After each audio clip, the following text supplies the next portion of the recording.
remember us, O Lord, when thou comest into thy kingdom. Blessed are the poor in spirit, for theirs is the kingdom of heaven. Blessed are those who mourn, for they shall be comforted. Blessed are the meek, for they shall inherit the earth. Blessed are those who hunger and thirst for righteousness,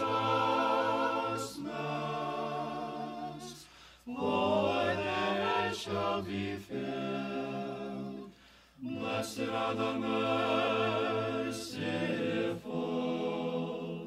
for they shall obtain mercy.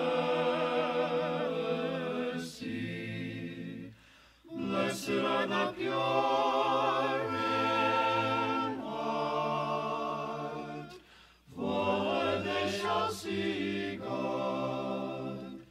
Blessed are the peacemakers, for they shall be called the sons of God. Blessed are those who are persecuted for righteousness' sake, for theirs is the kingdom of heaven. Blessed are you when men shall revile you and persecute you, and shall say all manner of evil against you falsely for my sake. Rejoice and be exceeding